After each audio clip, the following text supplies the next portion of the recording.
আচ্ছা, ওষুধ খেলে কি রোগ সারে? না, সঠিক ওষুধ খেলে রোগ সারে।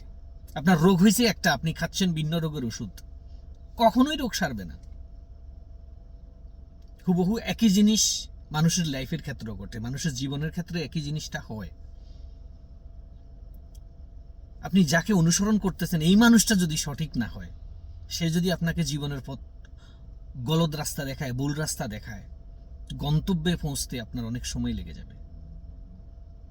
একই জিনিস ঘটে নেভিগেশনের ক্ষেত্রে। আমরা যদি নতুন করে কোথাও যেতে যাই বা নতুন কোনো জায়গায় যাচ্ছি, ওই জায়গায় যেতে গেলে আমরা নেভিগেশন ইউজ করি। এখন অনেক সময় নেভিগেশনের ভুলের কারণে হোক, ইন্টারনেটের কারণে হোক, আমার বুঝতে সমস্যার কারণে হোক, গলদ যদি হয়, 1 ঘন্টার জায়গায় দেখা যাচ্ছে আমার 1.5 ঘন্টা লাগতেছে, 1 ঘন্টা 20 মিনিট লাগতেছে। একই জিনিস মানুষের লাইফেও ঘটে। ভুল মানুষকে অনুসরণ করলে আপনি সঠিক সময়ে গন্তব্যে কখনো পৌঁছবেন না। এই জন্য কাউকে অনুসরণ করার আগে ভালো করে যাচাই বাছাই করে নেবেন এই মানুষটা এই ফিল্ডে এক্সপার্ট কিনা। সে যদি এক্সপার্ট হয় ফাইন, আদারওয়াইজ তাকে ফলো করার প্রয়োজন নেই।